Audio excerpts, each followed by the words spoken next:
সবারই ছেলেবেলার পছন্দের একটা খাবার হচ্ছে গিয়ে কটকটি। যারা আমরা হচ্ছে গিয়ে একটু ২০০০ থেকে ২০০৫-এর মধ্যে জন্ম, তারা খুব ভালো মতো চিনি যে না, কটকটি খুব মিষ্টি এবং খুব রসালো একটা খাবার, দেখলেই মন ভরে যায়। সেম একটা রেসিপি আজকে বানানোর চেষ্টা করছি নিজের বাচ্চার জন্য। এখন এই আধুনিক যুগে তো তেমন কিছু পাওয়াই যায় না, তো আমি চেষ্টা করে দেখছি বাচ্চা খায় কিনা।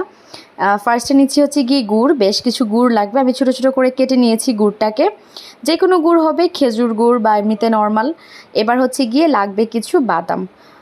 এখানে কাজু বাদাম বা কাঠবাদাম দেওয়ার চাইতে চীনা বাদামটাই বেস্ট, এটাতেই বেশি ভালো লাগে। একটা নিলাম প্যানে হচ্ছে গিয়ে আমি দিয়ে দিলাম গুড়টা দেওয়ার পরে এপাশে গুড়টা মেল্ট হতে হতে আমি একটু ঘি অথবা তেল, যেটাই থাকে না কেন হাতের কাছে আপনারা নিয়ে নেবেন। একটা থালাতে ব্রাশ করে রাখলাম, আমার ব্রাশ নাই, হাতেই হচ্ছে গিয়ে ব্রাশের কাজ চালিয়ে দিলাম। তো এখানে গুড় মেল্ট হওয়া শুরু হয়েছে। এবার হচ্ছে গিয়ে গুড়টাকে খুব ভালো মতো গলিয়ে নিতে হবে। চুলার আঁচটাকে একদম লোতে করে রেখে দিলে 5 থেকে 7 মিনিটের মধ্যেই গুড় একদমই হচ্ছে গিয়ে গলে যাবে। তো এত সময়ও লাগে না, আমি হালকা করে দিয়েছি যাতে পুড়ে না যায়।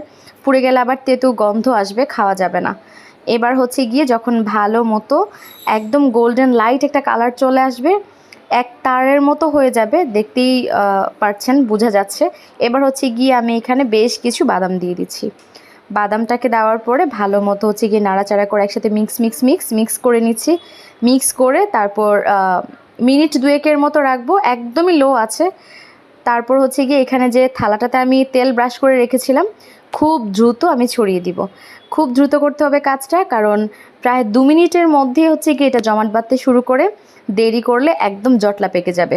যতটা সম্ভব আমি থালাতে ছড়িয়ে দিলাম। এই যে ছড়িয়ে দেওয়ার পরে দেখা যায় যে মাত্র 5 থেকে 7 মিনিট বা হাইয়েস্ট হলে 10 মিনিটের মধ্যে একটু খোলা জায়গায় রেখে দিলে একদমই হচ্ছে গিয়ে জমে রেডি হয়ে যায় কটকটি, যেটাকে বলি। এটা খেতে এত ইয়ামি কি বলবো। রেসিপি তো ডান, আমার বেশ ভালো লেগেছে, মনে হয়েছিল যে আমি ছেলেবেলায় ফিরে গেছি। মেয়েও পছন্দ করেছে, আর বক্সে রেখে অনেক দিন সংরক্ষণ করা যায়। ট্রাই করে দেখতে পারেন, বাচ্চাদের জন্য বাদাম আছে, সেই সাথে টেস্টি।